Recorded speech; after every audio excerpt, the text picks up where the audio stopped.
In today's video, I'm going to teach you how to host a meeting on Google Meet. Whether you're organizing a team discussion, a virtual meetup, or simply trying to catch up with friends and family, Google Meet is a fantastic tool to keep everyone connected. It's easy to use and only takes a few steps to get started. So let's dive right in and walk through the process together. First things first, to get started, you'll want to head over to the Google Meet website. You can quickly access it by typing Google Meet into your browser's address bar. Once you've reached the site, you'll notice a Sign In button in the top right corner of the page. Go ahead and click on it. Now, signing in requires a Google account. You'll be prompted to choose your account from the list if you've previously signed in on this browser, or sign in directly if not. Simply enter your login details, and you'll be all set with access to Google Meet. With your account signed in, the next step is to create a new meeting. You'll see a big button labeled New Meeting. Clicking on it will present you with a few options.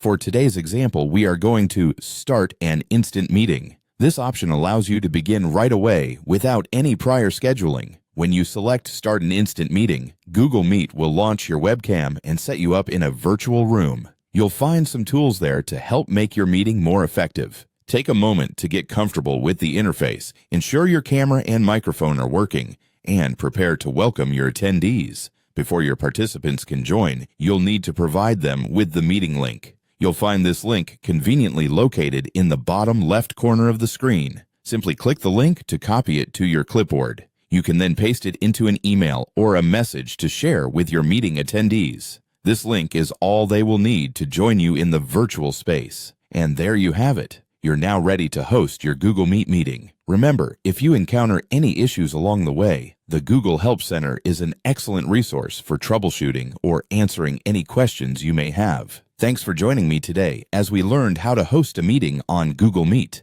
I hope you found these instructions clear and helpful. Happy hosting, and see you in your next meeting.